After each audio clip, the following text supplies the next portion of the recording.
L'innovation restera au cœur de la campagne de modernisation de la Chine et l'autonomie et les améliorations apportées à la science et à la technologie seront les mots à la mode.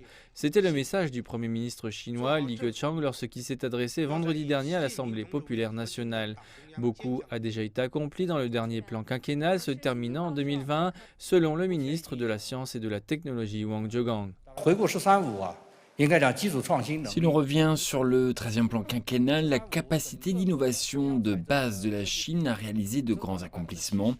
Les investissements du gouvernement central dans la science et la technologie augmenteront. Le montant investi par la Chine dans la recherche et le développement a presque doublé en 5 ans, de 1 420 milliards de yuan en 2015 à 2 400 milliards de yuan en 2020.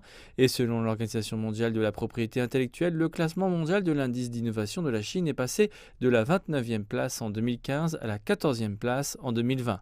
Et le ministre chinois de la Science et de la Technologie Wang Zhegang a ajouté que d'autres mesures visaient à stimuler la recherche dans les sciences fondamentales et que des capacités d'innovation originales étaient en préparation. Selon lui, l'innovation visant à contrôler le coronavirus jouera un rôle important. Nous continuerons d'accroître les investissements dans la recherche fondamentale. La proportion de la recherche fondamentale dans l'investissement total dans la recherche et le développement dans le prochain plan quinquennal devrait atteindre 8%. La législature suprême chinoise prévoit également de réviser la loi sur les progrès scientifiques et technologiques afin de stimuler davantage le rythme futur des progrès. Tous les signes montrent que l'accent mis sur l'innovation dans la science et la technologie continuera d'être à l'origine du développement du pays à l'avenir.